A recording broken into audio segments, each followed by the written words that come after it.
নবী করিম সাল্লাল্লাহু আলাইহি ওয়াসাল্লামের জামানার মানুষ গুরুত্ব দিত না, এখনকার মানুষ গুরুত্ব দেয় নাকি? এখনকার মানুষ গুরুত্ব দেয়, ওই সময় গুরুত্ব দেয় নাই যারা কিছু মানুষ তো দেশে অবশ্যই। আল্লাহ তাআলা বলেন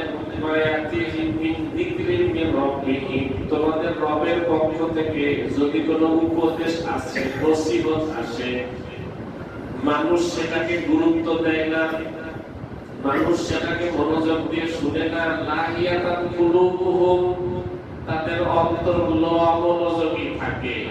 লাহিয়াতান কুলুবুহুম, এই কুলুবুহুম শব্দটা কলবের বহুবচন। কলব শব্দ আমরা বাংলায় ব্যবহার করি না, কলম কলম কলম কলম জারি হয়ে গেছে, এই শব্দটা বাংলায় আমরা ব্যবহার করি না, এটা আরবি শব্দ।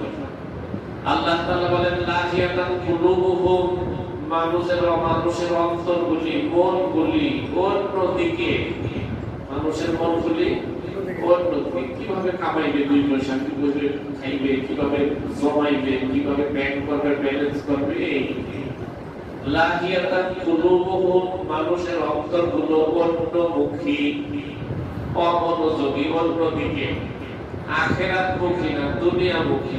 মসজিদে বসে চিন্তা করতেছে না যে কিভাবে কি করবে, বাড়ি করবে, গাড়ি করবে, ব্যাংক ব্যালেন্স, টাকা পয়সা, এই সেই বসে বসে। লাহিয়াতান কুলুবুহুম, আল্লাহ তাআলা বলেন ওয়াসারুন নাজওয়াল্লাযিনা যালামু, অপরাধীরা তো বলাবলি করে, আসারু মানে বলাবলি করে কাছে কাছে।